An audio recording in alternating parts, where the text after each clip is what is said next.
لا إله إلا الله محمد رسول الله لا إله إلا الله محمد رسول الله لا إله إلا الله محمد رسول الله. Iman dan juga kefahaman kita tentang Islam. Okey, semoga kita ikhlas dan kita tajid niat sentiasa di dalam majlis agar kita memperolehi ganjaran daripada Allah SWT. Okey, sebelum memulakan, nama saya Sudi Masaruddin dan saya akan menjadi moderator untuk forum pada malam ini. Okey, pertama sekali saya ingin memperkenalkan panelis pertama kita, Ustaz Roslan bin Muhammad. Ustaz lah. Yang tak asing lagi bagi kita. Okey, beliau mendapat pendidikan di UiTM dalam Diploma Analisa Pelaburan dan ijazah pertama Business Management UiAM dan juga Masters in Business Management juga UiAM. Buat masa ni beliau merupakan Ketua Jabatan Pengawasan dan Pematuhan Penyiaran Suruhanjaya Komunikasi Multimedia Malaysia. Dan sepanjang di IPT, Roslan sangat aktif di dalam Persatuan Mahasiswa Islam UiTM, Presiden Asrama Jati dan kerja-kerja sukarelawan yang lain. Dan buat masa ini, Encik Roslan merupakan Timbalan Pengurusi Ikram Daerah Shah Alam.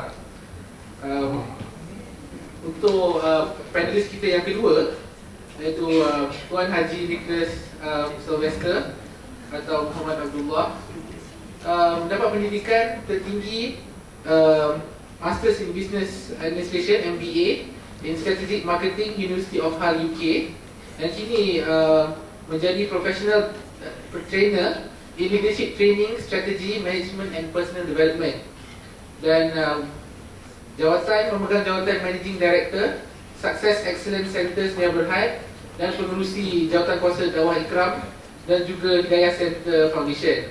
Jadi selamat datang diucapkan kepada kedua panelis kita.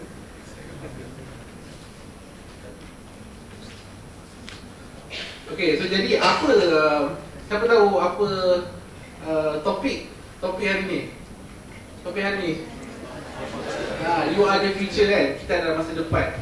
So jadi hari ini kita akan sama-sama mengupas topik pada hari ini dan forum ini akan dijalankan dalam 2 pusingan. Okey, dan setiap panelis akan mendapat satu peluang untuk menjawab soalan lah. Alright. Jadi soalan yang pertama, okey, untuk Tuan Haji Roslan. Okey.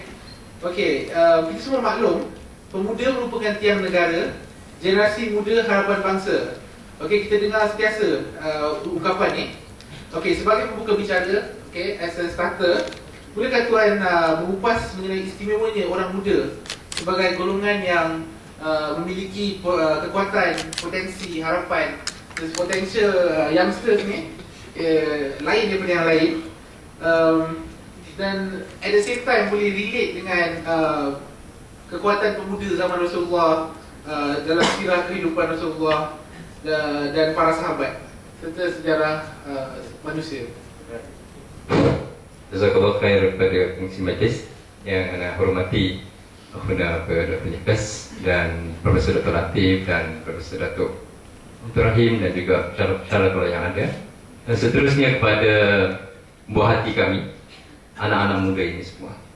Kerana seperti mana yang dibicarakan, anda adalah masa depan kami sebenarnya.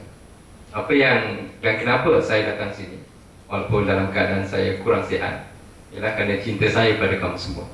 Kerana negara ini atau masa depan ini akan kamu warisi.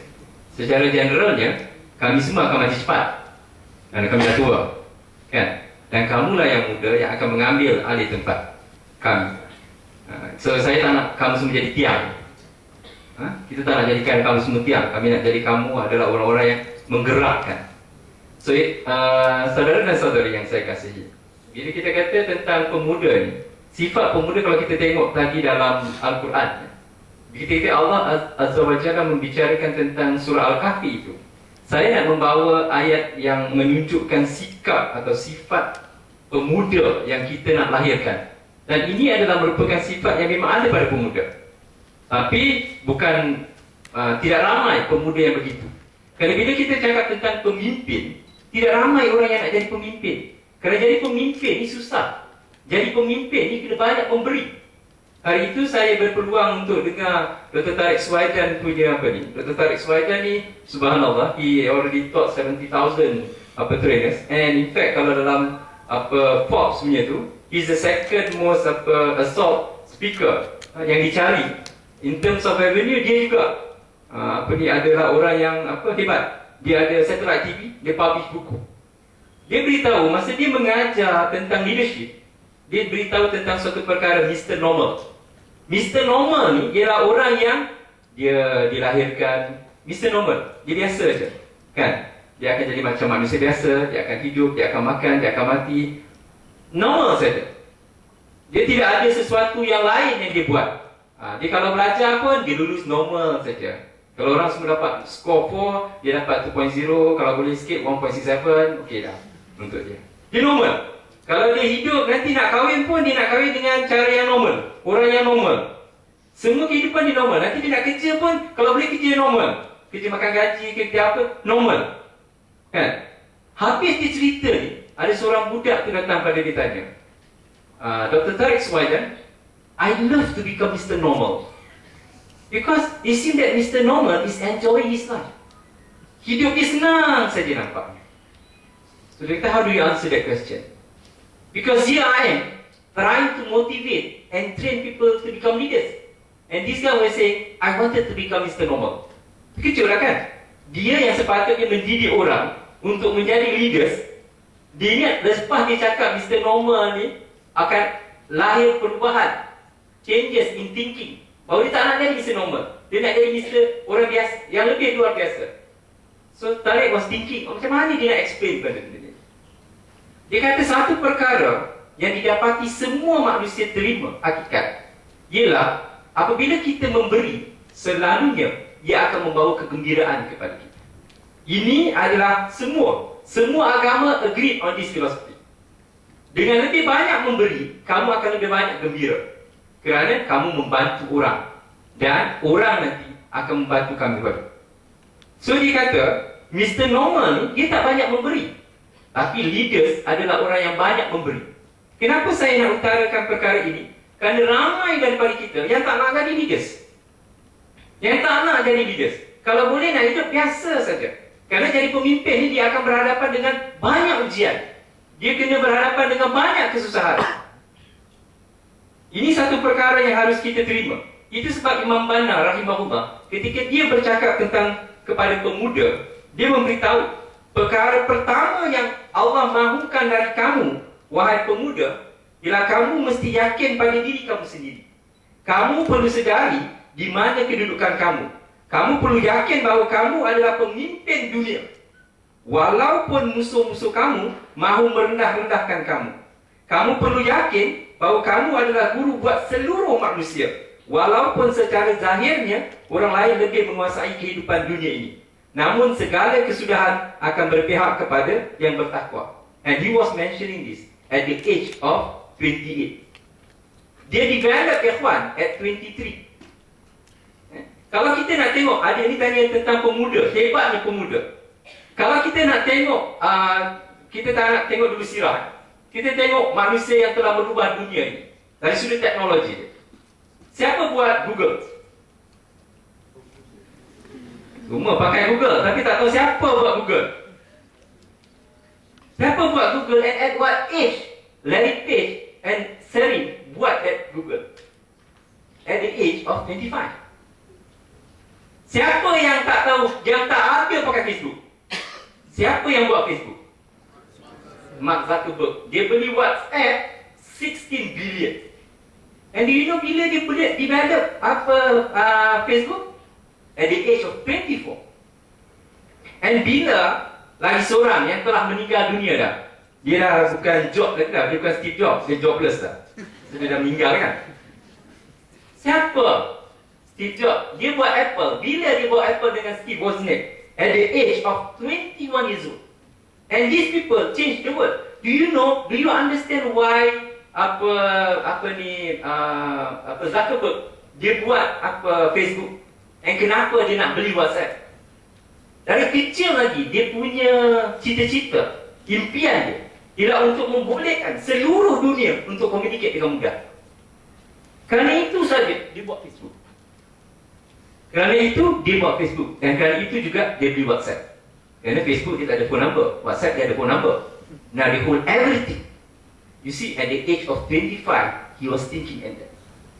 Itu kalau kita tengok dari sudut teknologi. Kalau kita tengok dari sudut sirah pula, sebelum kita go back towards baginda Rasulullah SAW dengan sahabat-sahabatnya, kita pergi a little bit. Macam saya cakap, Hasan al-Banna. At the age of 23, dia wujudkan ikhwan. And at that time, bukan tidak ada ulama Islam. Ada Muhammad Abdul, ada semua. Tapi kenapa dia come up with new ideas? Tapi kita yang dah puluhan tahun tak berani untuk buat sesuatu yang baru. Kenapa? Kerana kita tak nak jadi leaders. Sedangkan kita ini semua bukankah khalifah di muka bumi Allah Azza wa Jalla? Sepatutnya mencari ruang pada semua perkara untuk melakukan sesuatu perubahan. Mungkin orang cakap, pakcik tak semua boleh jadi Hasan al-Banna. Agree. Tapi kalau kita tak boleh jadi Hasan al-Banna untuk satu dunia, takkan kita tak boleh jadi Hasan al-Banna untuk tempat kita. Tempat. Dan we go back to later stage kepada baginda Rasulullah SAW, sahabat-sahabat.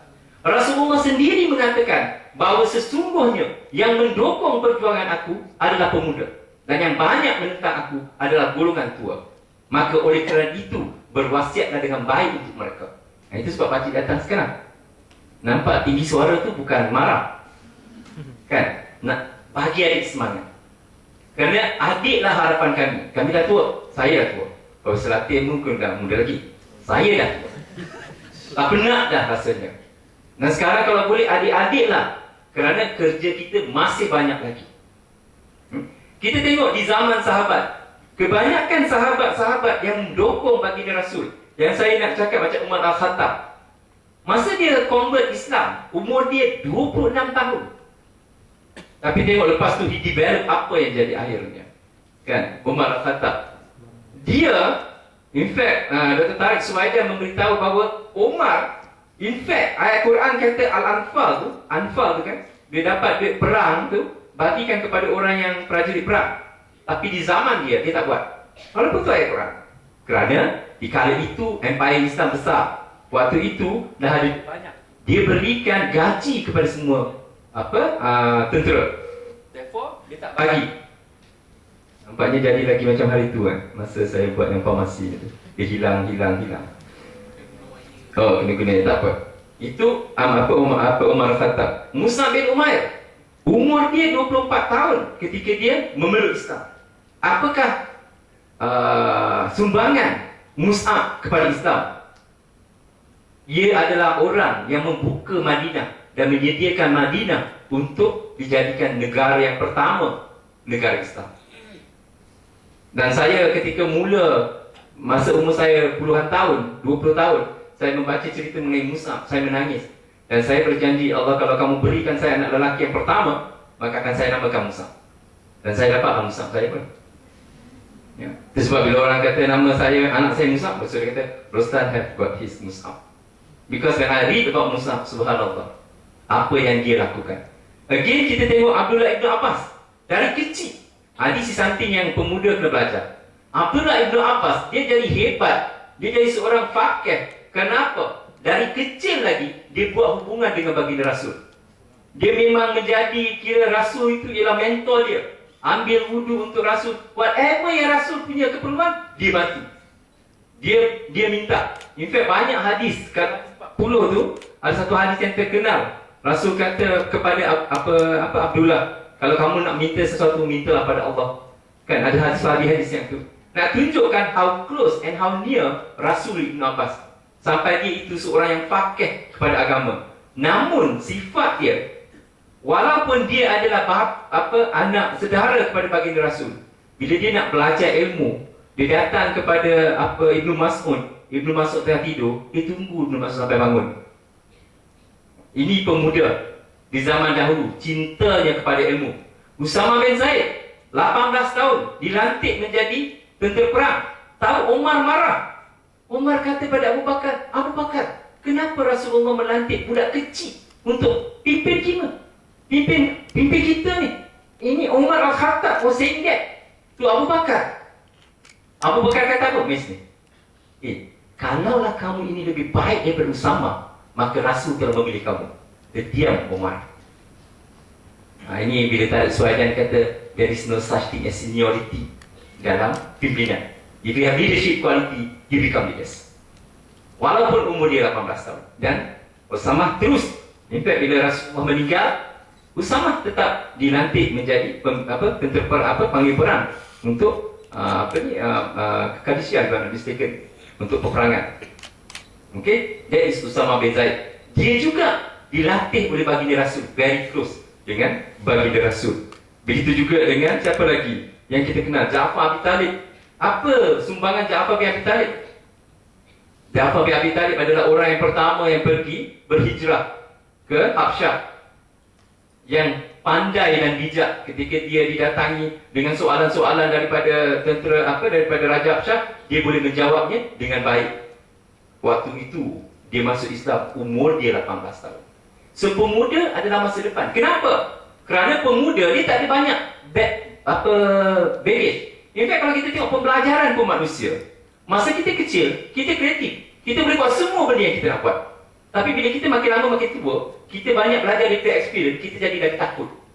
Itu sebab pemuda sepatutnya tak takut. Itu sebab kalau kita tengok tadi dalam ayat surah Al-Kahfi, bila ditanyakan kepada pemuda Al-Kahfi, maka pemuda Al-Kahfi menjawab, warabatna ala qulubihim iz qamu faqalu rabbuna rabbus samawati wal ard lan nad'u min dunihi ilaha laqad qulna idzan syatata haula'i qaumuna takhazu min dunihi aliha laula ya'tuna alaihim bisultanin bahin.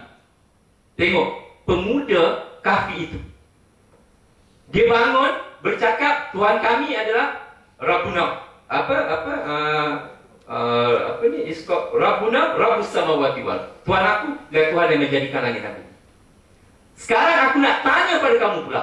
Kamu ni yang ambil sultan yang lain, kamu mengambil penguasa yang lain. Kamu takhazu min dunihi aliha. Kamu ambil Tuhan yang lain selain daripada Tuhan. Kalau betul, yaitu datangkan kepada aku alaihim di sultan yang tadi. Nampak keberanian dia. Dia bukan duduk takut. Bila orang question, dia rasa macam terperangkap. No. Dia stand up dengan conviction. Cakap, okey, kalau kau duduk selalu hentam aku, sekarang aku nak tanya kau.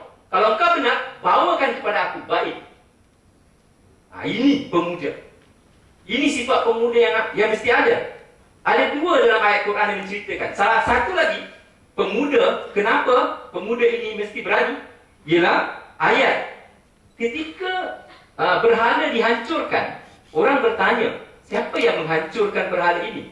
Maka dalam surah Al-Anbiya dikata, qalu sami'na fatan yazkuruhum yuqalu lahu Ibrahim. Dan sesungguhnya kami dengar ada seorang lelaki, fatan, pemuda, Fitia kan, Fitiatun Amanu, pemuda yang selalu bercakap tentang nak hancurkan berhala, namanya Ibrahim. Nampak, pemuda yang tak boleh menerima hakikat kebodohan. Kenapa? Kerana ketika dia pecahkan semua berhala itu dan ditanyakan kepada orang, kenapa, siapa yang pecahkan berhala ini? Dia kata, aku tak pecahkan, kau tengoklah pada kapak lah. Kapak tu ada pada berhala yang besar tu, so dia yang pecahkan. Apa yang cuba dilakukan oleh Ibrahim adalah untuk merubah pemikiran masyarakat ketika itu. Ini semua adalah sifat pemuda yang perlu ada pada diri kita. Kita mesti berani. Kenapa yang kita takut? Kalau macam saya mungkin takut kenapa? Oh, nanti banyak hutang lah, oh, isteri nanti, anak-anak lah. Tapi you all tak get burdens. And then hormon masih tinggi. Tapi satu perkara yang harus diingati, pemuda nafsunya kuat. Itu sebab mesti dijaga. Itu sebab dalam satu hadis yang terkenal yang kita selalu baca tentang di hari yang tidak ada lindungan selain daripada lindungan Allah, salah satu daripada golongannya ialah pemuda yang hatinya selalu taat pada Allah Azza wa Jalla. Saya tahu yang Zulkifli dah bangun tu, dia nak kata stop Tuan Haji Rostan. So that is my take for this. It's very difficult to become a leader. Memang susah jadi pemimpin, tapi ingatlah, Tuhan jadikan kita pemimpin. Kullukum ra'in. Semua dari kita pemimpin. Whether we like it or not. Sama ada pemimpin diri kita untuk kebenaran. Apa kerja pemimpin? Kerja pemimpin is to motivate someone to do something. You have to motivate yourself to get good marks. That is what pemimpin is. Make decision. That is what pemimpin is. So semua orang adalah pemimpin, whether you like it or not. Tapi di benda yang atas lagi ialah bagaimana kita boleh memimpin dan memberikan kebaikan kepada orang. Di mana bagi kita orang yang beriman, percaya pada Allah Azza wa Jalla, bahawa kalau kita buat baik di dunia, kita akan mendapat syurga Allah Azza wa Jalla di akhirat. Dan bagi seorang yang benar-benar yakin adanya hari itu, adanya pembalasan itu, maka kesusahan dan kepayahan itu akan menjadi mudah. Ini pemuda yang kita nak lahirkan, pemuda-pemuda yang mempunyai keimanan yang kuat kepada Allah Azza wa Jalla. Kerana orang-orang muda ini, dia mempunyai tenaga yang kuat. Orang-orang muda ini mempunyai passion. Macam Mark Zuckerberg, dia punya passion in order to allow the whole world to communicate easily. Dia come up with Facebook because dia tak ada burden dalam pemikiran dia memang nak merubah. Dan sepatutnya lah pemuda mesti sikap macam tu. Jangan terlalu mengikut sangat keadaan. Oh pakcik ni dah buat, oh datuk ni dah buat. Ingat, salah satu daripada hujah orang-orang dahulu ketika Muhammad SAW datang untuk mengajak mereka kepada Allah Azza wa Jalla, dia kata apa? Datuk moyang kami punya berpahala ni daripada dulu lagi, yang kau tiba-tiba nak ajar tukar apa? Ini adalah perangai yang harus ditukar bagi kita orang muda. Kita harus berani untuk membuat perubahan. Kalau tidak, kita akan kekal selama-lamanya begitu. Dan itu tak ada maksud. You are going to become normal. Apa yang kami buat, kamu just buat, kamu just continue. Tak ada anjakan kepada benda yang baru. So ingat, kamu semua pemuda, harapan kami yang dah tua, because by virtue daripada sudut generalnya, orang muda akan mati hidup lama, orang tua akan mati. So you all akan mengambil. So you all mesti merasa cemburu. Kalau orang tua ni ambil duit saya, kena jaga-jaga sikit. Maksud pakcik ialah macam ni. Anak-anak muda mesti berani. Kerana kalaulah kita, orang yang memimpin ini sekarang, dia meletakkan hutang yang banyak kepada negara ini, yang akan memikul hutang tu nanti kamu semua. So therefore kamu pemuda tidak harus biarkan saja keadaan itu. Kamu harus buat sesuatu. Kerana itu masa depan kamu.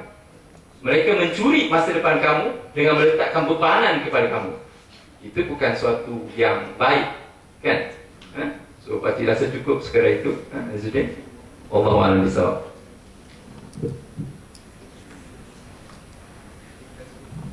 Hello. Okay. Terima kasih ucapkan kepada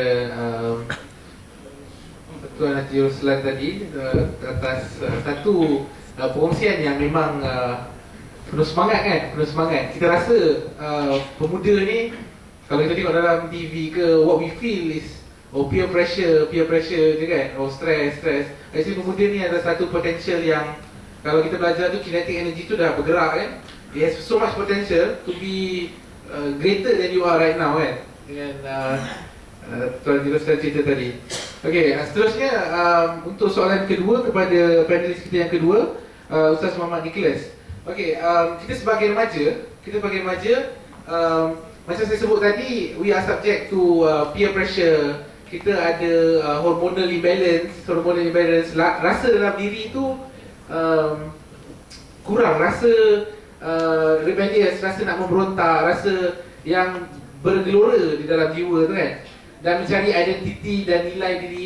So nak tanya pada Ustaz Muhammad Nicholas untuk kongsikan macam mana kehidupan remaja dan zaman muda Ustaz dalam mencari nilai dan pegangan meaning of life, terutama tempoh masa Ustaz revert pada Islam, dan kemudian challenges dan cabaran yang Ustaz hadapi masa baru-baru revert pada Islam tu, untuk supaya kita boleh ambil iktibar dengan kisah Ustaz. Silakan. Bismillahirrahmanirrahim. Alhamdulillah. Wassalatu wassalamu ala Rasulillah. Ya.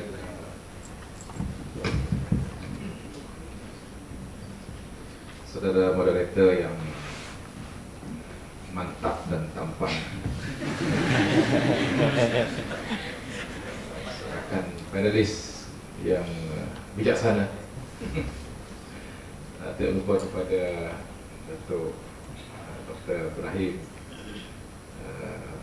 yang saya kasih Prof. Latif. Patut dia kat depan sini, banyak ilmu nak kongsi. Ustaz Ismail, saya nampak di dalam kalangan hadirin, adik-adik, anak-anak semua ya. Assalamualaikum warahmatullahi wabarakatuh. Alhamdulillah, kita bersyukur kepada Allah Ta'ala dapat bersama pada malam ini.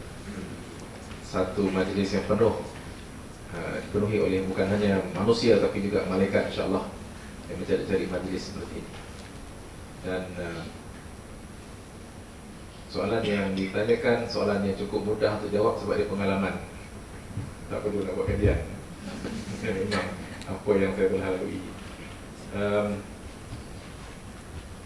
Sebelum memeluk agama Islam, dalam pencarian untuk mencari kebenaran itu, saya beruntung kerana memang dilahirkan dalam keluarga yang memang baik. Manusia ni is a bell curve kan, kalau dia ajar sosiologi, dia is a bell curve. Ada fringes of the people kan. Saya lahir mungkin di fringe yang berat kepada belah kebaikan. Mak bapak memang kuat Kristian, nilai-nilai yang ditanam tu nilai-nilai yang sangat baik dari segi agama Kristian, yang tidak boleh mencuri, tidak boleh membohong, tidak boleh menipu, tidak boleh buat jahat. Baik, hati itu baik, dengan keluarga sangat hormat, dengan manusia pun kita penuh dengan kasih sayang apabila kita berhadapan dengan manusia. Diajarkan kepada kami, Jesus love you. Jesus loves you, so you must love mankind as well. Dan nilai-nilai seperti itu yang kami dibesarkan dengannya, membentuk identiti diri dan ingin kepada kebenaran itu. Ingin kepada kebenaran. Jesus Christ itu dia mengatakan bahawa I am the way, I am the truth and the life. No one shall come to the Father except through me. Itu Jesus Christ punya ajaran kan. Dan di antara falsafah yang saya ingat daripada awal lagi kita didedahkan kepadanya, dia kata seek the truth, it will set you free. Tidak takut kepada kebenaran. Kita mencari kebenaran itu. Kebenaran itu akan membebaskan kamu, kata Jesus Christ. Tapi ada juga benda yang peliknya, sebab dalam gereja itu dia tidak menggalakkan kita untuk baca Bible sendiri, sebab dia kata takut sesat. Mungkin itu yang berlaku kepada saya, baca Bible sendiri jadi sesat. Saya melihat dalam Bible itu, saya jumpa Islam dalam Bible. Tapi mungkin berbicara masalah lain. Pada masa ini kita nak tumpu kepada pemuda kan. Dan Alhamdulillah pada masa yang muda penuh dengan idealisme, mau mengikut apa yang benar, saya jadi lebih rajin membaca Bible, dan dalam Bible itu jumpa Islam. Dan akhirnya saya membuat keputusan, kata kalau inilah kebenaran, inilah saya akan ikut. Malah saya buat sebelum meluk agama Islam lagi, saya sudah buat benda-benda yang ada dalam Bible itu tapi tidak dibuat oleh orang Kristian. Mungkin ada di situ ciri-ciri hidayah daripada awal lagi.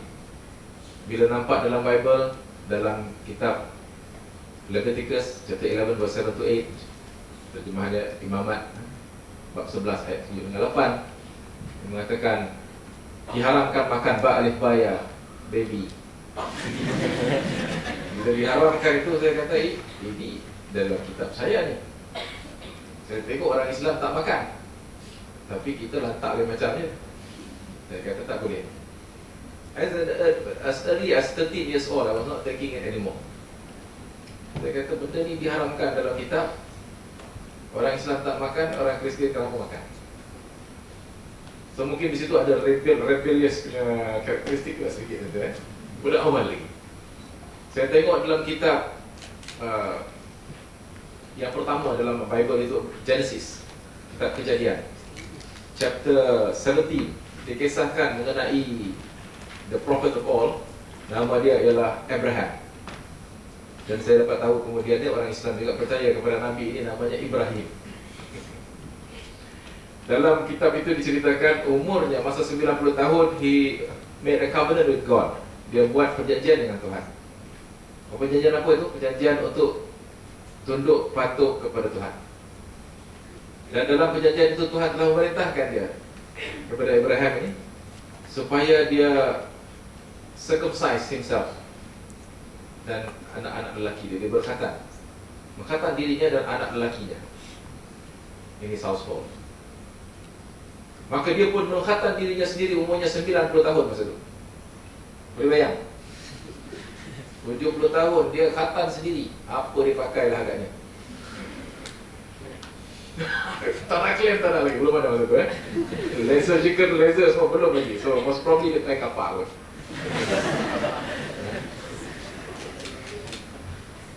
Dan it's not easy to do that.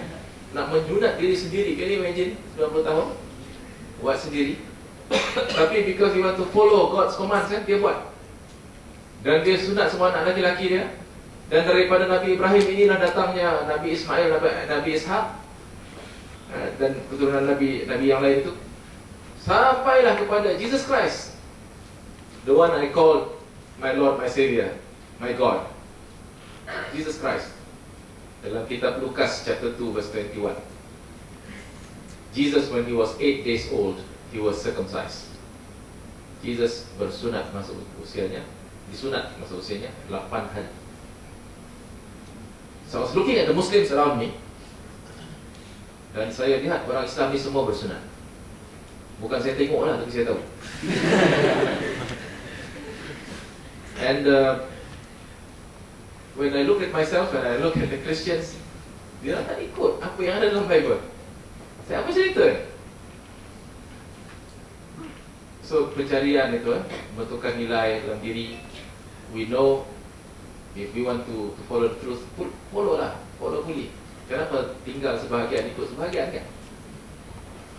And so when I was 17 years old, I made my own decision, keputusan sendiri untuk bersunat sendiri. Can you imagine? Usia 17 tahun bersunat sendiri. Can you imagine? Pakai apa lah agaknya? Bukan smartgram. Sebelum fikir yang bukan buat sendirilah, pergi hospital. I went to the hospital to do it. And it took a lot of courage. I know it's going to be painful. Masa tu mana ada klaim-klaim ni? Memang dia pakai apa? Knife. It was sakit.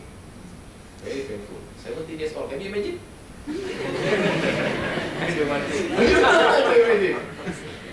Lepas tu balik-balik pula jumpa kawan yang dah Islam ni, dia kata best lah. Mula-mula tu I was asking around, sakit ke tidak ni kan, macam mana kalau ni kan. Ya, dia boleh tipu. Dia kata when I had it the first time, dia kata setelah selesai I felt like going for the second time.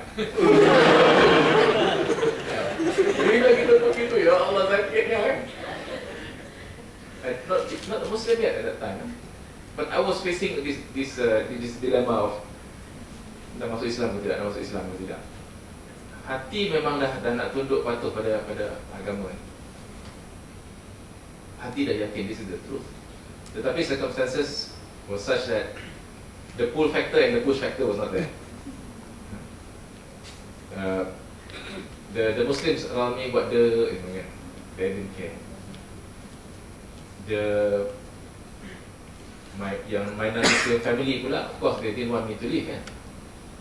Kadang dia datang tengok kan what happened to this soldier of Christ. I was a soldier of Christ dalam gereja Roman Katolik. Dia tengok what happened kan. Bapak saya ni pula boxer, peninju. Main-main. Nama dia Sylvester. Kalau kita boleh bayang Sylvester Stallone, berani tak berani kan. Dan this continued until I had the opportunity to actually be free from them. Pergi ke Amerika Syarikat belajar di sana. First year in the university, berapa hari selepas pergi ke Amerika itu, I made the decision to embrace Islam. And I remember back then the challenge nak jadi seorang Muslim. I was 18, very young to Islam. Alhamdulillah. Among the challenges I had was basically latar belakang Islam ni, I didn't have any ini ya. Kalau baca Quran tu alif bata yang tu. Yang saya ingat daripada kelas Jawi satu masa dia ambil, ada kelas Jawi yang saya ambil, alif bata itu. Tak ada tengok baris atas baris bawah pun tak tahu apa dia. So from then on nak belajar agama Islam, dia perlu kepada kesungguhan. Dan I remember it was not difficult. It was not difficult at all. So I had some friends yang daripada Malaysia juga. One thing I noticed about my Malaysian friends ini, though some of them are religious, tapi even those religious ones are not that concerned about dakwah, inviting people to Islam. Nobody, none of them invited me to Islam. Whereas I was very close already. The decision I have to make myself. Jumpa pula yang our brother ni yang mengajar, yang rapat dengan kita kata, brother, I want to embrace Islam. Dia kelang kabut, dia tak tahu nak buat apa. Buat apa ni kan? Lepas tu, sabar-sabar. Lepas tu dia cari, dia jumpa orang Arab. Nak masuk Islam, kali ni orang Arab. Dia Saudi Arabian, profesor di universiti. Dan bila dia menceritakan Islam pada saya malam tu untuk mengucap 10 kalimah syahadah, I said, no need to be too detailed. Saya know Islam. I want to be Muslim. So banyak lesson yang saya dapat di situ. Orang-orang kita ni dia tak minat untuk nak mengajak orang pada Islam. They don't care about the religion that much. Maybe they didn't know what to do. Maybe they can, but they didn't know what to do. Agaknya kalau saya ambil survey di sini, sebab orang di Malaysia ini tak menyampaikan Islam kepada yang bukan Islam, is it because of you don't care about Islam, or is it because of you don't know what to do? How many says it's you don't care? Oh, semua care. Yeah? Okay, how many says it's because of you don't know what to do? Bagi nama lepas ni Isteri Dakwah. I think ada yang tak angkat tangan, mungkin dia tak faham soalan.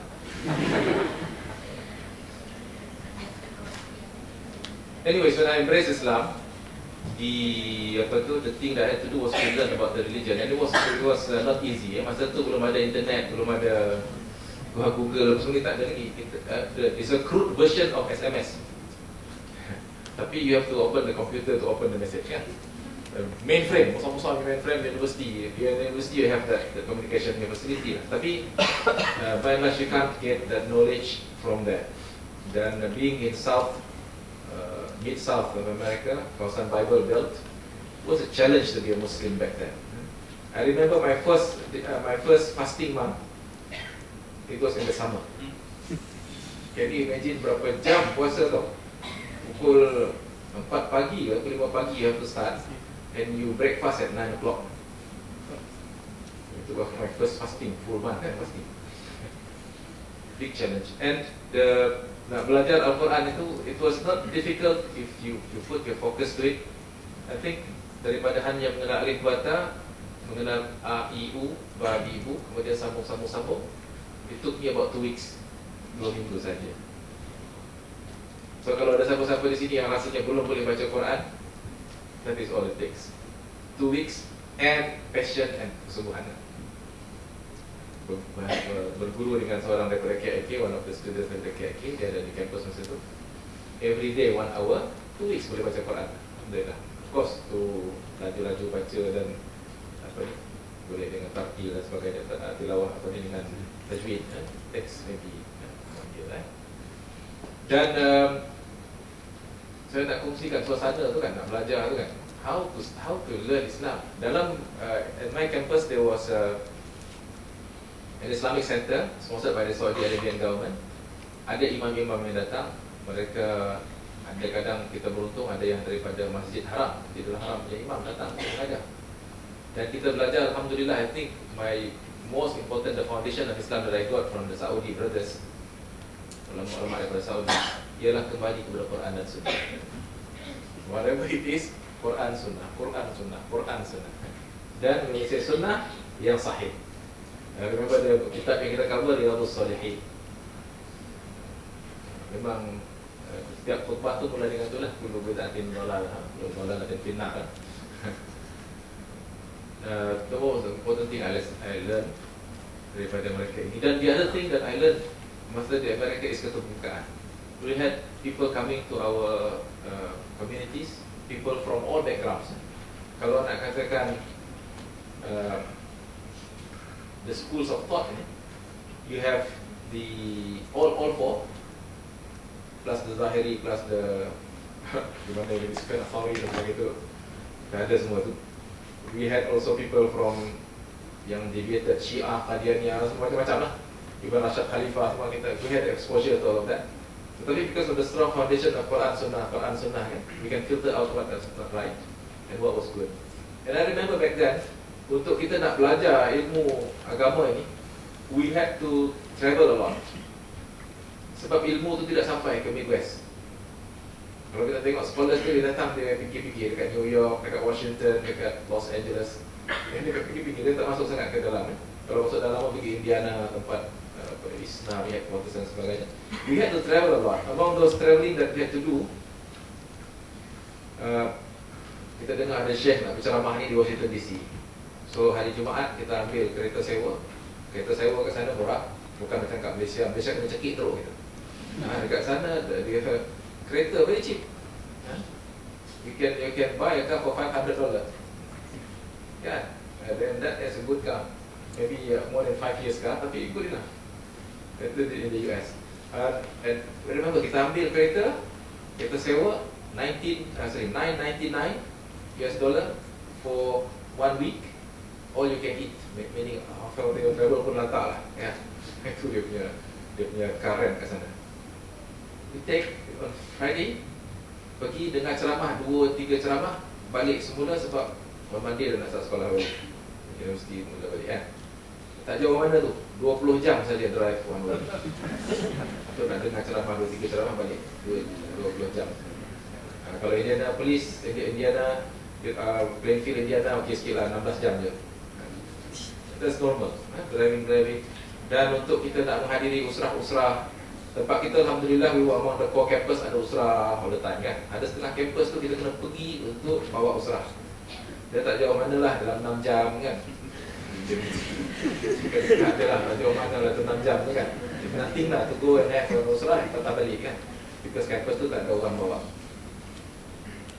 Projek ekonomi kita nak buat untuk sustain the movement dakwah kita tu, kita kena pergi Louisiana, kita beli udang. Sebab kita tengah-tengah tak ada udang, pergi situ beli udang sampai terbalik. I was involved in an accident, kereta terbalik.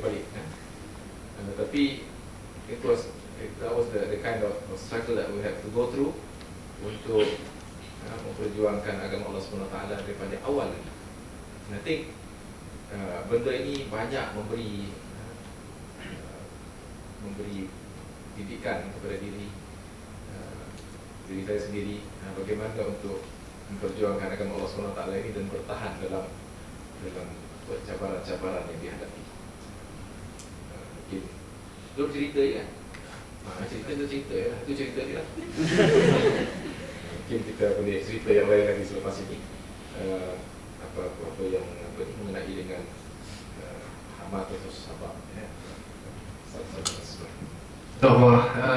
Alhamdulillah, Islam tu juga ni merupakan satu nikmat. Dan Alhamdulillah kita bersyukur dan mengucapkan banyak-banyak Alhamdulillah yang kita semua telah dilahirkan, telah diberikan nikmat untuk dilahirkan dalam keadaan Islam sepenuhnya, insyaAllah. Soalan yang seterusnya kepada panelis pertama kita, Tuan Roslan. Soalan ni lebih kepada pelajar IPT ya. Kita sebagai pelajar IPT mempunyai banyak elemen seharian kita dalam belajar, dalam bersahabat kan. Macam mana kita nak mencari identiti, sebab Tuan Roslan ni banyak menjalankan aktiviti dengan pelajar IPT.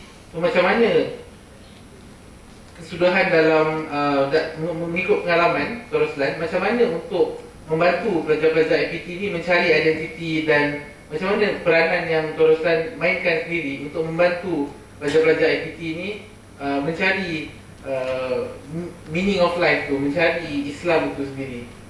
Okey, itu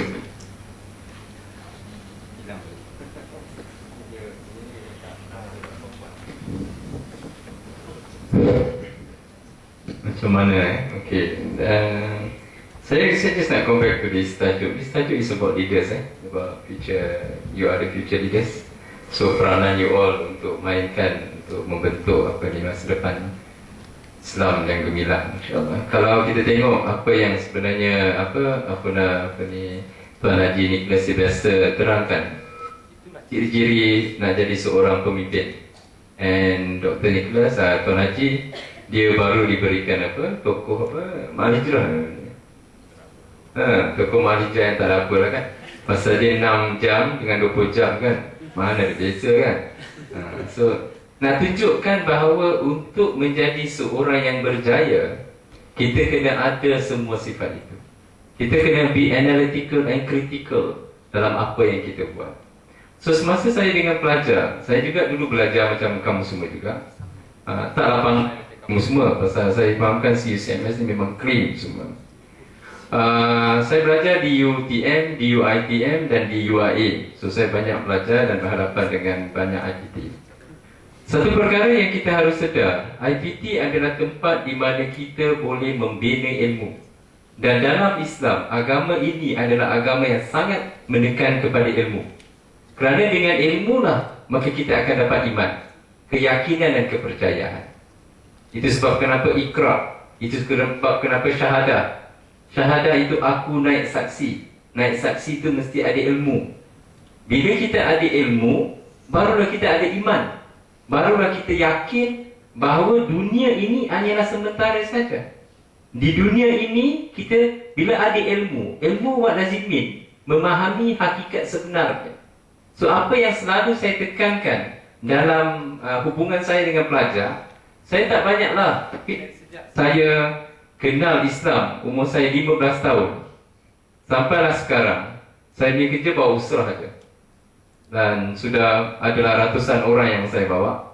Alhamdulillah yang semuanya saya tengok alhamdulillah dah berjaya. Apa yang saya selalu tekankan dalam usrah saya, yang saya selalu tanyakan kepada diri semua orang, wala taqfu ma laysa laka bihi ilm. Jangan kamu ikut sesuatu yang kamu tidak ada pengetahuan terhadapnya. Itu basic di masa usrah saya.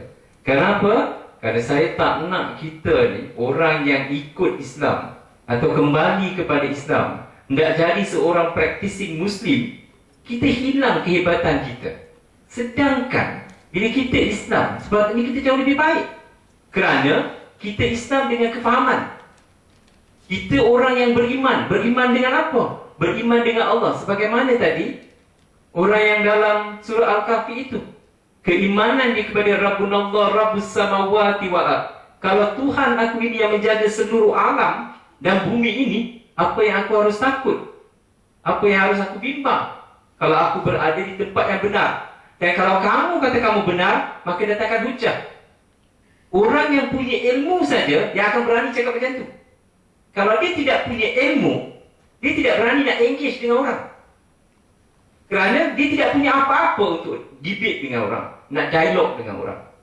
Itu perkara yang pertama. Adik-adik semua berada dekat IPT, tempat ilmu. Sepatutnya lah kita mesti menggarap atau mengambil sebanyak ilmu yang boleh. Bukan saja ilmu untuk pelajaran kita saja. Kerana di luar sana nanti, kita bukan 24 jam jadi doktor. Kita bukan 24 jam jadi farmasis. Kita akan jadi ayah, kita akan jadi jiran, kita akan hidup dalam masyarakat. Kita akan jadi menantu, kita akan jadi suami. Dan semua ini harus dipelajari, harus difahami untuk membina diri kita supaya kita boleh menjadi orang Islam yang baik. Kerana dengan ilmu, iman itu akan mendalam. Dan dengan iman yang mendalamlah manusia itu sanggup untuk membuat perubahan terhadap dirinya dan diri masyarakat. Adik-adik, kalau kita cuba fikirkan, saya dah jadi ayah kan. Kadang-kadang saya tengok kawan-kawan saya yang jaga anak-anak dia kan, especially anak perempuan. Maaf Pak Cik cakap kan. Pasal kan, kita daripada kecil sampai besar, kita jaga dia. Dia sakit, kita buat semua kan. Lepas tu, dia dah pandai, dah masuk universiti, dia kahwin, dia tinggalkan ayah dia. Kalau ikut sekali fikir, kenapa kita bersusah payah untuk membangunkan dan membina anak kita jadi pandai, lepas tu dia tinggalkan kita? Kita dapat apa? Nampak tak? Tapi kalau kita orang yang berilmu dan beriman bahawa sesungguhnya ini adalah amanah Allah, dan dalam surah Al-Mu'minun Allah kata orang-orang yang menjaga amanah itu akan dimasukkan ke dalam syurga Firdaus. Kita dengan gembira mengambil tanggungjawab itu, biar susah, biar penat, walau apa pun. Ini pentingnya ilmu. Maknanya dalam IPT, masa kita di IPT, kita sepatutnya lah memunggah dan memahami sebanyak-banyak ilmu. Kalau Brother Nicholas Sylvester cakap tadi, nak pergi untuk dengar satu ceramah 3 jam, they have to travel 20 jam pergi je tu, balik 40 jam, maknanya 2 hari untuk belajar benda yang 3 jam. Dan ini kena, kerana tanpa ilmu kita akan jadi manusia yang tak ada kekuatan diri. Bagaimana mungkin kita jadi seorang pemimpin kalau kita tidak punya ilmu? Sedangkan the cornerstone of this deen, agama ini, ialah ilmu. Itu satu perkara yang saya nak tekankan. Apatah lagi kita nak jadi orang yang akan menjadi pemimpin di masa akan depan. Bagaimana kita nak deal dengan anak-anak kita nanti? Bagaimana kita nak deal kalau anak-anak kita ada soalan-soalan yang susah yang dia tanyakan? Kerana kalau kita tak mampu menjawab anak-anak kita, maka anak-anak kita akan pergi bertanya kepada orang lain, dan kita akan kehilangan anak-anak kita. So ini perkara yang penting daripada IPT. Of course dalam IPT ni zaman muda, banyak sangat nak cinta, mencintai. Normal, biasa. Lelaki nak dicintai oleh perempuan, perempuan nak dicintai lelaki. So bagaimana kita nak jaga perkara ini? Adik-adik kena ingat, kerana dengan ilmu kita ada iman, dan salah satu daripada keimanan yang ada pada kita ialah jodoh kita telah ditetapkan oleh Tuhan. Di mana pun dia berada, di Nigeria ke dia, di Kenya ke dia, atau di Tanzania ke dia, mungkin dia jumpa dekat KLIA. Ini kena yakin. Jadi jangan risau perkara itu. Dan ini sebenarnya mainan syaitan. Sedangkan kita tak sibuk pun dengan mati yang juga pasti. Jodoh pasti, mati juga pasti. Tapi kita sibuk mencari perkara yang pasti. Sedangkan hidayah, ilmu, itu adalah bekalan kita untuk kita bawa kepada kematian nanti. Apa usaha kita? Nah, ini juga perkara yang saya binakan dalam diri anak-anak IPT. Kerana, yalah, semua hormonal imbalance kan? Semua nak. Tapi yakin, percaya kepada perkara itu. Saya rasa ni dah overshoot ni. Memang lama ni. Kan? Itu dua perkara yang saya nak tekankan. Ilmu, emas. Kerana dengan ilmu sajalah kita akan mempunyai keyakinan yang benar, percaya yang benar. Barulah kita akan menjadi orang-orang yang hebat, orang-orang yang berani, sanggup berhenti belajar kalau dia memang yakin dengan produk dia. Nanti semua akan tanya, yalah Pakcik Roslan cakap macam tu, Pakcik Roslan pun tak ada apa-apa pun. Pakcik Roslan ni jadi apa sangat yang hebat sangat yang jadi pemimpin? Kan? Pakcik taklah hebat sangat. Kan? Tapi Pakcik kerja 5 tahun daripada pengurus jadi naib presiden. 5 tahun saja kerja. Orang habis 4 tahun belajar, Pakcik habis 3 tahun setengah. Kan? Dan kalau Allah izinkan, insya-Allah bulan Mei ni Pakcik akan bercakap dekat ASEAN Media Summit di Jeddah. Bagaimana kita boleh adik-adik kalau kita tak berani dan kita tak ada ilmu? Ini perkara ini sangat penting. Dan ilmu, sekarang inilah masa untuk adik belajar yang tak ada gangguan. Nanti bila adik dah kahwin, nak baca buku, anak datang, isteri datang. Sekarang ini hiduplah dengan buku. Pelajarilah sebanyak ilmu yang boleh. Kerana bila dah keluar nanti, ilmu inilah yang akan adik gunakan untuk membela masyarakat. Wallahu a'lam bishawab. Pasal sebab Pakcik tak suka forum sebenarnya. Pakcik lebih suka apa wacana diskus seorang-seorang. So I can give every thoughts yang ada kan. Sebab siapa yang pergi kuliah Tafakur Fiddin tentang sweetness of iman dah masuk siri ketiga kan. Okay. Wallahu a'lam bishawab. Okay, terima kasih ucapkan kepada Pakcik Roslan tadi. Ilmu yang penting untuk anak-anak muda. So, soalan seterusnya kepada Ustaz Muhammad Nicholas. Tadi kita dengar yang macam mana Pakcik Roslan cerita tentang apa yang penting untuk pemuda di universiti tempatan.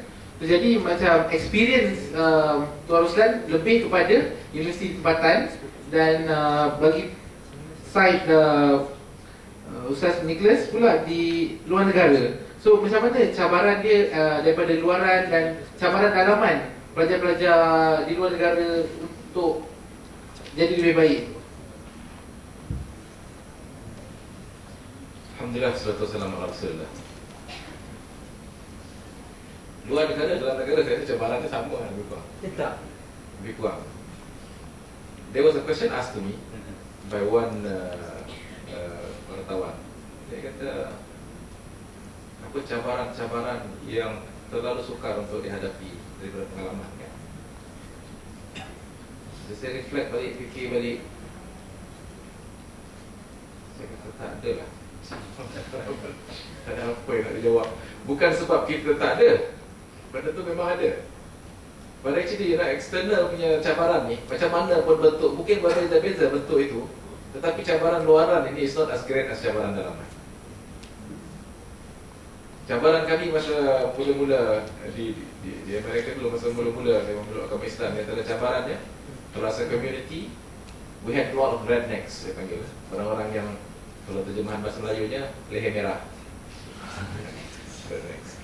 Jadi these are racist non-Muslims. Kadang dia campak telur kat masjid. Kalau telur tu tak ada apa, orang campak molotov cocktail.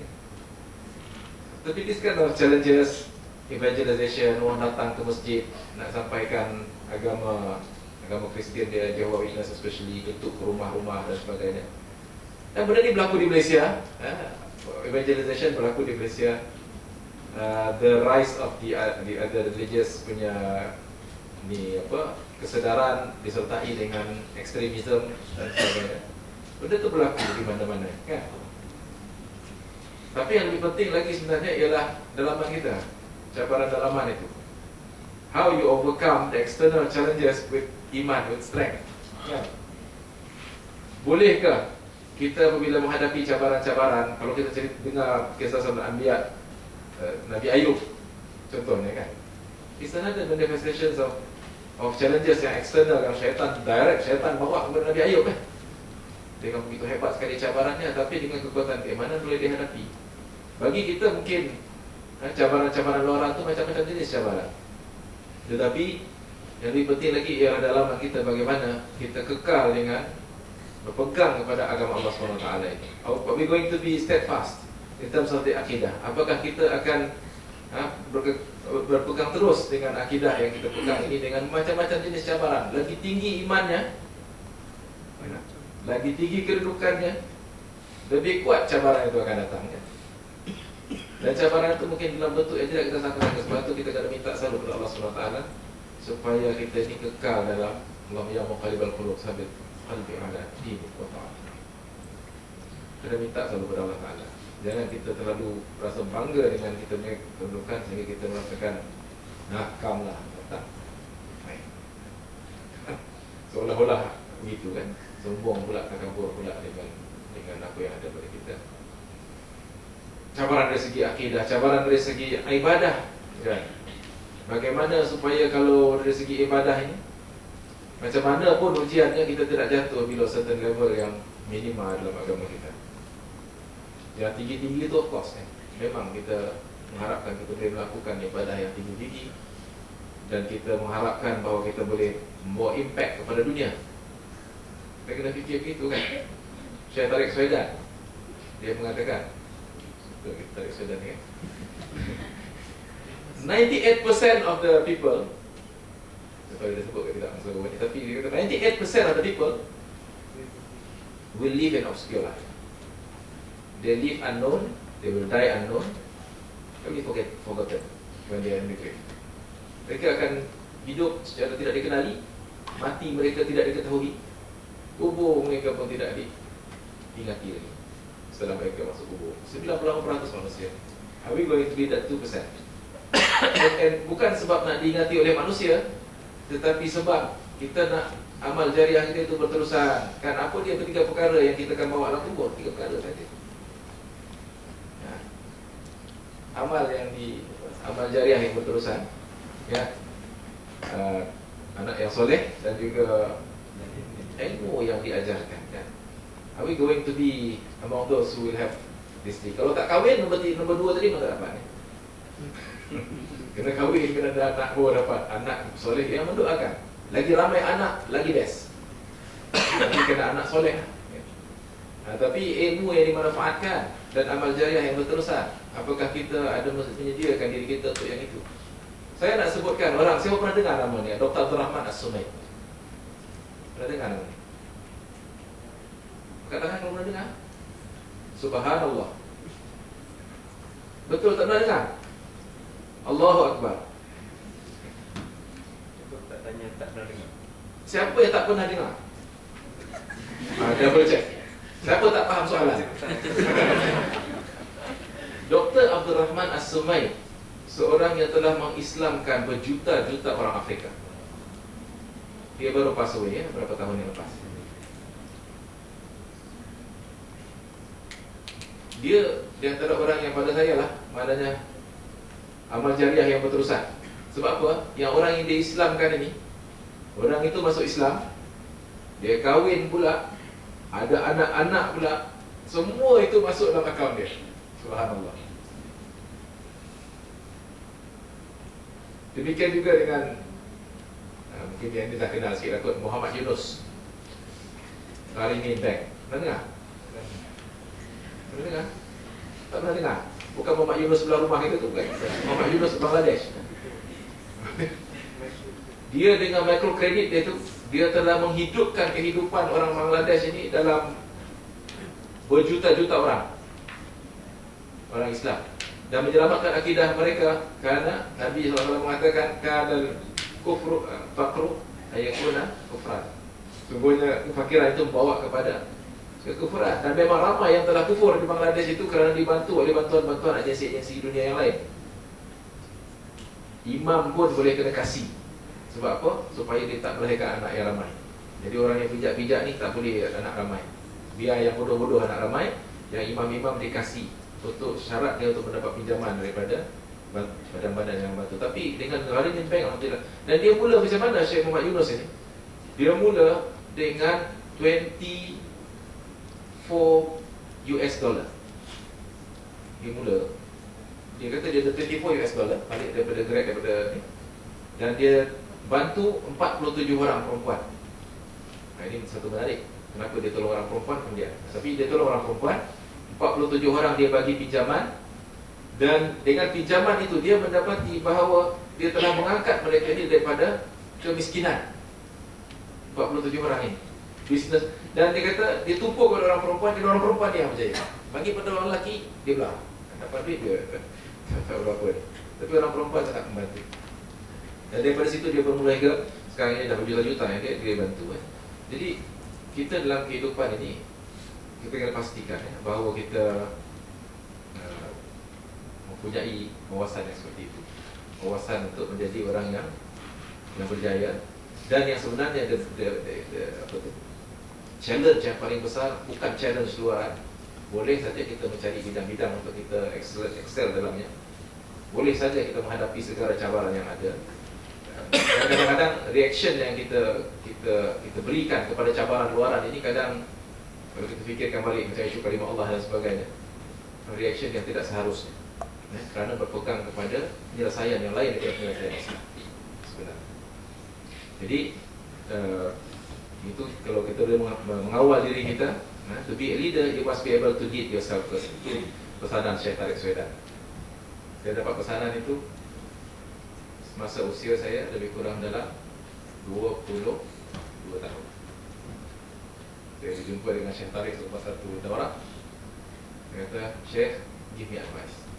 Ini satu lagi sikap. Kalau kita mau berjaya, be ready to be taught, be ready to be coached.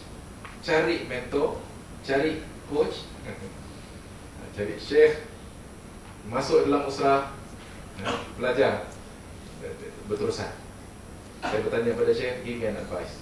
Dia kata, when you go back, you must have a good occupation, you must have a steady family, then you can think about being excellent in dakwah. Jadi mungkin saya akhirkan di situ insyaAllah. Boleh kon hadza astaghfirullah. Okey, baiklah. Alhamdulillah, terima kasih Ustaz Muhammad Ikhlas tadi tentang cabaran yang dihadapi di luar negara. Okey, jadi recap balik daripada itu.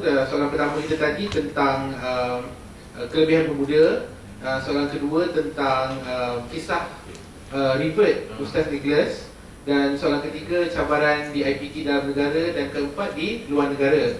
Okey, jadi forum kita akan berehat sebentar untuk beri laluan kepada berehat. Okey.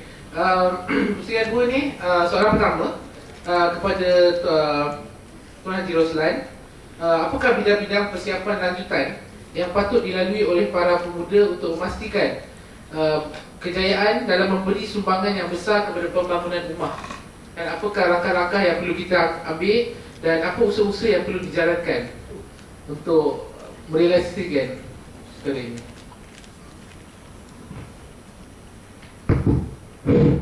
Assalamualaikum, selamat kembali. Soalan tu sebenarnya satu ceramah tu. Punya banyaknya ni soalan kan, mesti praktikal dia. Okey, pertama untuk menjadi pemimpin atau tadi while kita tengah minum air tadi, Dr. Latif beritahu satu perkara yang penting sebenarnya. Adik-adik ni semua kena adik-adik ni semua adalah merupakan orang-orang yang akan keluar dalam masyarakat dan akan didengari oleh masyarakat. Kerana adik-adik semua akan keluar jadi doktor atau jadi farmasis. So orang kalau datang, bila adik cakap, orang tak lawan dah. Ini doktor cakap. Nampak tak? So maknanya adik-adik sebenarnya sudah ada peluang untuk melakukan sesuatu perubahan dalam masyarakat. Kerana habis saja adik belajar, adik dah jadi doktor, dan adik ada peluang untuk mendekati masyarakat dan merubah masyarakat. Itu suatu perkara yang penting. Dan untuk menjadi seorang pemimpin yang baik, seperti mana yang diberitahu tadi, mestilah mampu memimpin diri sendiri. Dan dalam diri manusia ini, yang paling penting untuk untuk dipimpin, yang pertama sekali ialah nafsu itu sendiri. Ya? Pertama akal, of course. Akal itu harus dididik. Akal yang terdidik, insya-Allah akan mampu mengawal nafsu. Kerana nafsu inilah yang macam saya cakap tadi, di zaman muda ini, kita boleh buat banyak benda yang kita nak buat.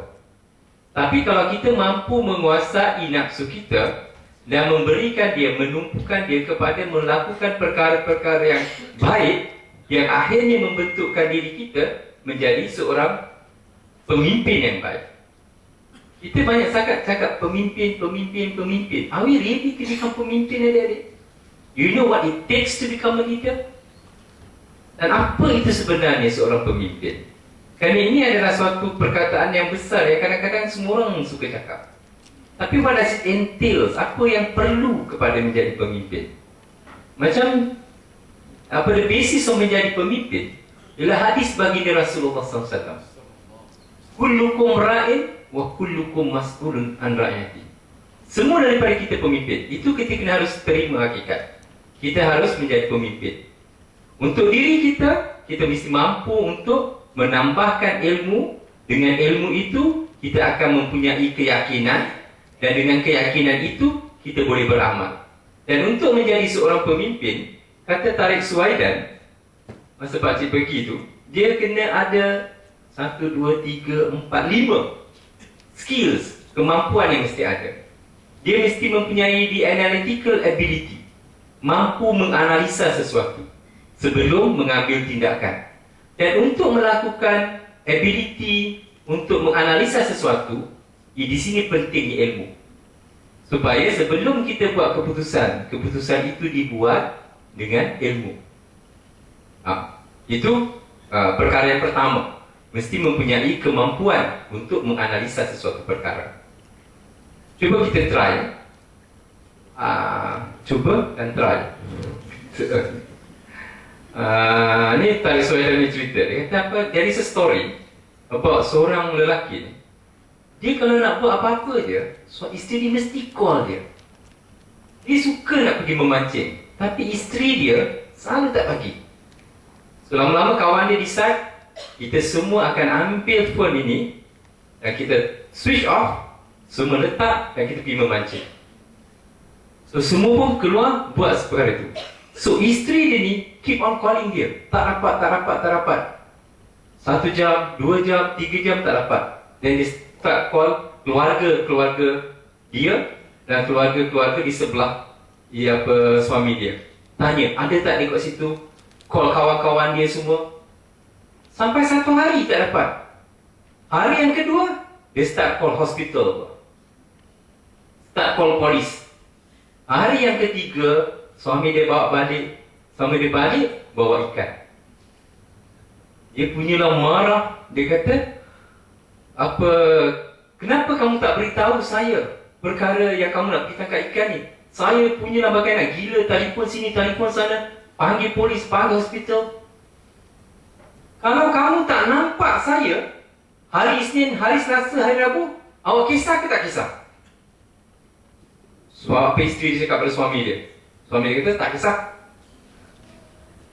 Dan suami dia tak tengok isteri dia, hari Isnin tak tengok, hari Selasa tak tengok, hari Rabu dia tengok bila dia buka mata.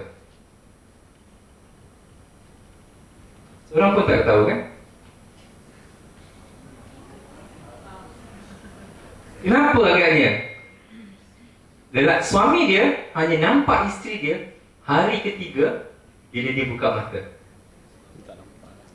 Maknanya apa? Lambat je nice. So this are not the future details ni.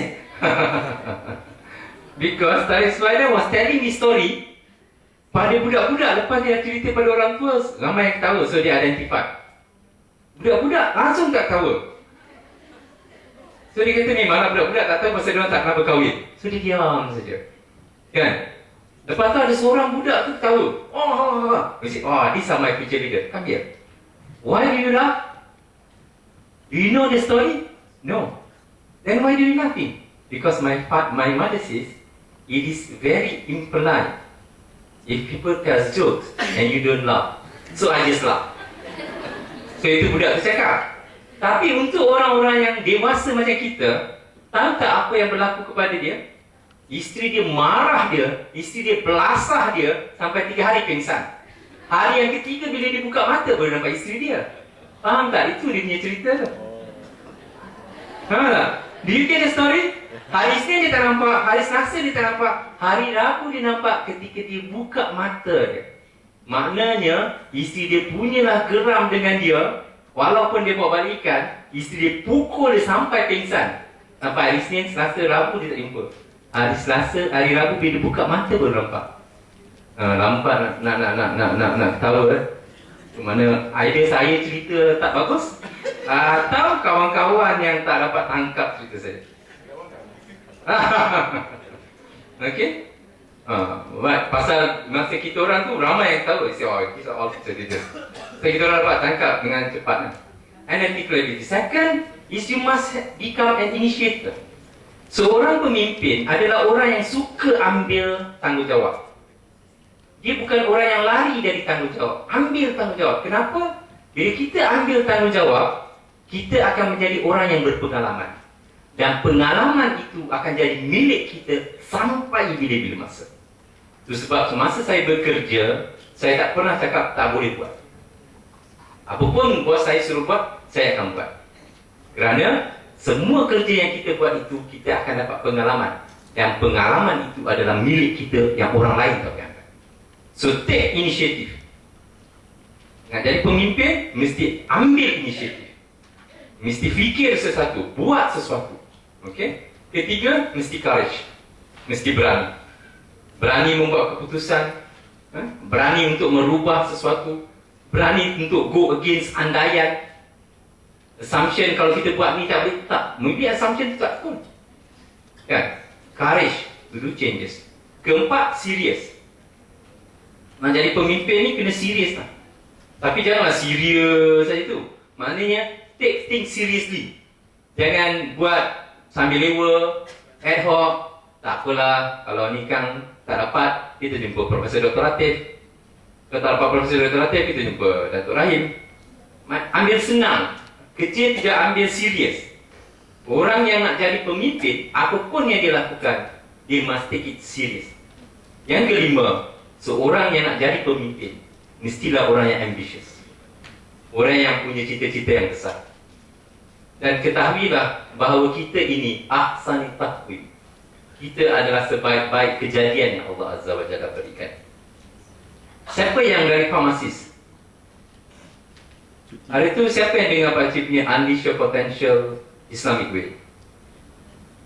Tak ada yang datang. Sedihnya Pak Cik. Ada yang belakang kan? Dalam Unleash Your Potential, Hakim datang. Unleash Your Potential, Pak Cik beritahu, what is our potential? Humanly, potential kita is that we can become better, even better than angel, and we can become worse than binatang. Bagaimana Allah kata, laqad khalaqnal insana fi ahsani taqwim, tsumma radadnahu asfala safilin. Itu potensi kita. Itu sebab Allah jadikan kita khalifah di muka bumi Allah ini, kerana kita punya potensi itu. We can either be alive and create history, or we can just live and be history. Balik, ingatkan. Kalau banyak pakcik cakap ni tak ingat, jokes yang pakcik cakap pun tak ingat, tapi ingat ni. You can either be alive and create history, or you just can live and be part of history. History bukan isteri. Adik-adik semua yang akan jadi isteri lah, insyaAllah. Yang perempuan tu kan, history. You can either create history, or you just live and be history. Okay, ini 5 perkara yang nak usaha cara tu, macam saya cakap lah, tu kena bagi satu ceramah lagi. Wallahualam. Yang baik datang daripada Allah Azza wa Jalla. Terima kasih Ustaz Ruslan. So jadi penganjur boleh arrange satu ceramah daripada Pakcik Ruslan untuk macam mana to unleash potential tu macam hari tu. Oh boleh, no masalah.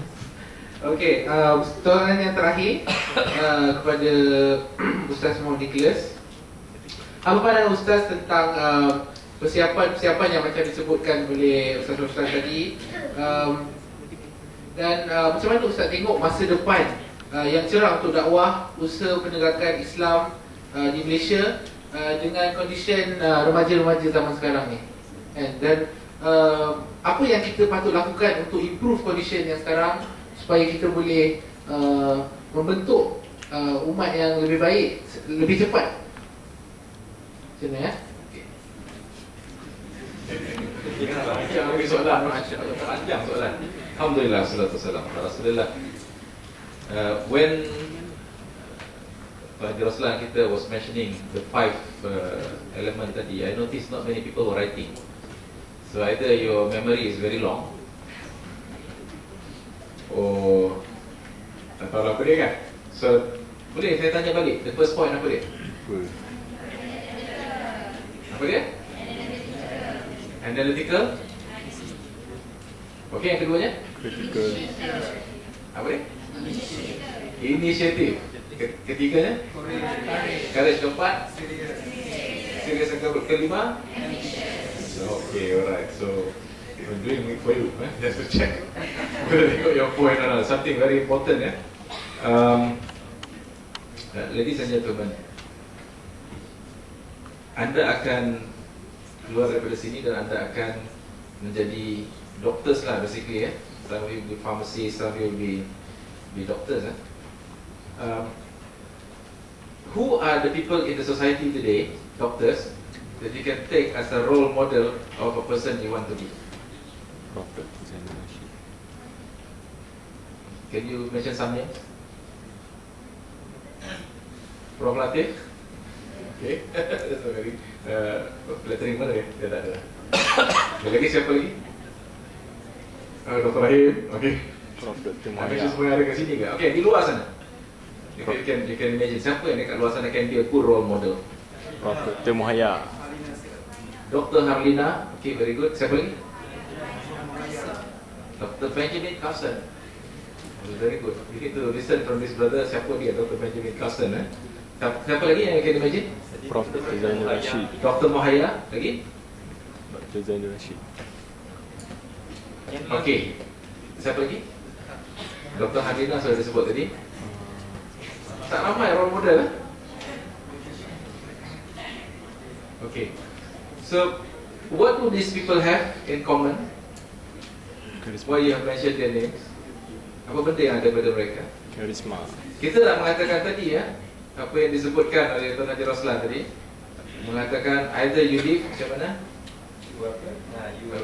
Tuan dan Kasir. Apa dia cakap tadi? Either you live making history or okay, good, very good. So you want to make history, you must be the 2% of the 98% as I mentioned awal tadi kan. So you must have some big goals in life. Everything actually begins with intention. Because kita dalam Islam kita percaya bahawa kita berjaya ataupun tidak ialah sekarang. It is not some future thing. Allah Ta'ala ceritakan mengenai dengan kejayaan. Dan always in my training benda-benda ni saya sebutkan Allah SWT berfirman dalam suratul Mu'minun, A'udzubillahi minasyaitonir rajim, qad aflahal mu'minun. Telah berjaya orang yang beriman. Why? Because kejayaan itu sekarang. Either you have it now or you don't. Because you don't know tomorrow. Berapa ramai sini boleh janji dia hidup lagi esok? We don't know, kan? So kejayaan itu sama ada sekarang ataupun tidak. What do you have in your mind, your intention? Niat anda pada masa ini will be rewarded according to our intention. Kita berjaya buat akan lengkap 10 pahala, kan? Kita tidak berjaya buat, kita akan dapat 1 dah.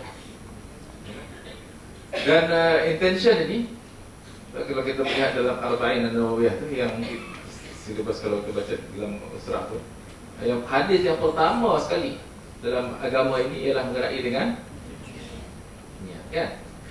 An Abi Hafsin Umar bin Khattab radhiyallahu anhu qala sami'tu Rasulullah sallallahu alaihi wasallam yaqul innama al-a'malu binniyat wa innama likulli imri'in ma nawa. Faman kanat hijratuhu ila Allah wa rasulih fa hijratuhu ila Allah wa rasulih. Wa man kanat hijratuhu lid-dunya tusibuha aw imra'atin yankihuha fa innama hijratuhu ila ma hajara ilaihi. Muttafaqun alaihi. Hadis ini yang jadi everything begins with intention. Jadi apa niat kita nak jadi apa sebenarnya? We must have a vision, a very clear vision of what we want to be.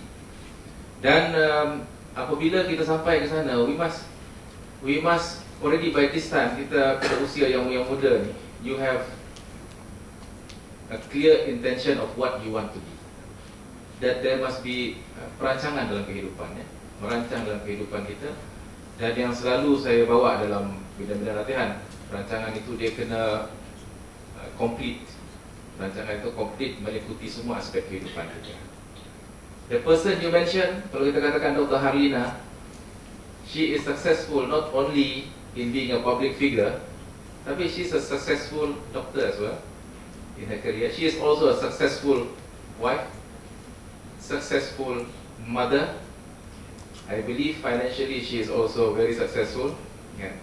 So success tu dia kena merangkumi semua aspek. Kita kena live a balanced life, holistic life.